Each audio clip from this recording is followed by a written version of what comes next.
Dead of Winter, a Crossroads game. This is by Plaid Games, and this is one of the most popular zombie-themed survival games out there for tabletop gaming. This has been out for a while. They've had some great expansions and some, awesome content added to this, but the original game, Dead of Winter, I highly recommend you check out if you like games where there's a possibility of a traitor, because there is a chance that you can get a betrayer right at the start, and you don't know until the end if someone's actually working against the group. So it's cooperative, but at the same time, you don't know what anyone's true objective is. Now, this is a game that's similar to the TV show, let's say Walking Dead, where there's a zombie outbreak and you are huddled up together as a group of survivors. You're finding more survivors.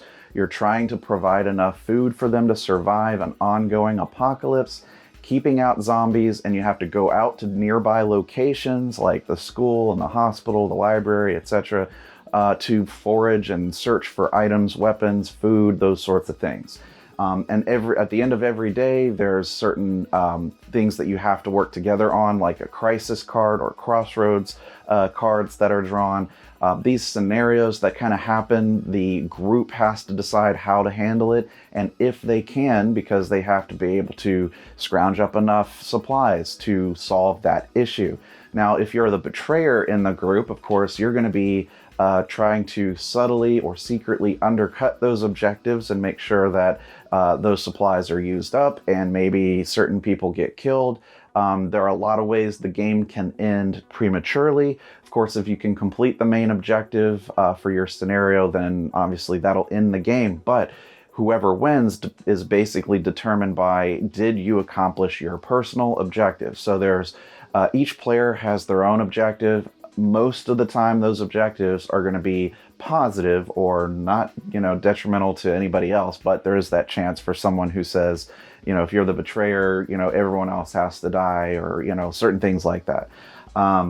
This is a great game for social deduction, a great game for a cooperative feel where there's constant dread and worry that someone could die, because your characters can very easily get bitten by zombies.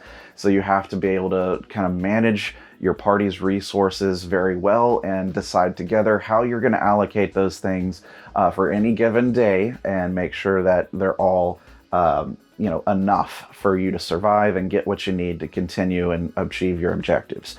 Dead of Winter does this really, really well. I know a lot of games have come after this that have imitated that sort of co-op with traitor type of idea. And of course, there's a lot of zombie games out there. But this is a great zombie game if you like the aspect of the social dynamics involved with a zombie apocalypse, and less about the, equipping and shooting zombies. Because there's a lot of other games that do that a little bit more thematically than this one. But as far as the combat, this has a really, really good storylines, scenarios, like theme type stuff that brings out all the different kinds of scenarios that you're going to potentially see in a zombie apocalypse, and it plays it really well at the tabletop. I really recommend trying it out if you haven't yet, but you'll see this still being played. It's still a really awesome zombie-themed survival game with lots of different characters to use with all their own special abilities and things like that. So definitely check out Dead of Winter Crossroads game by Plaid Games.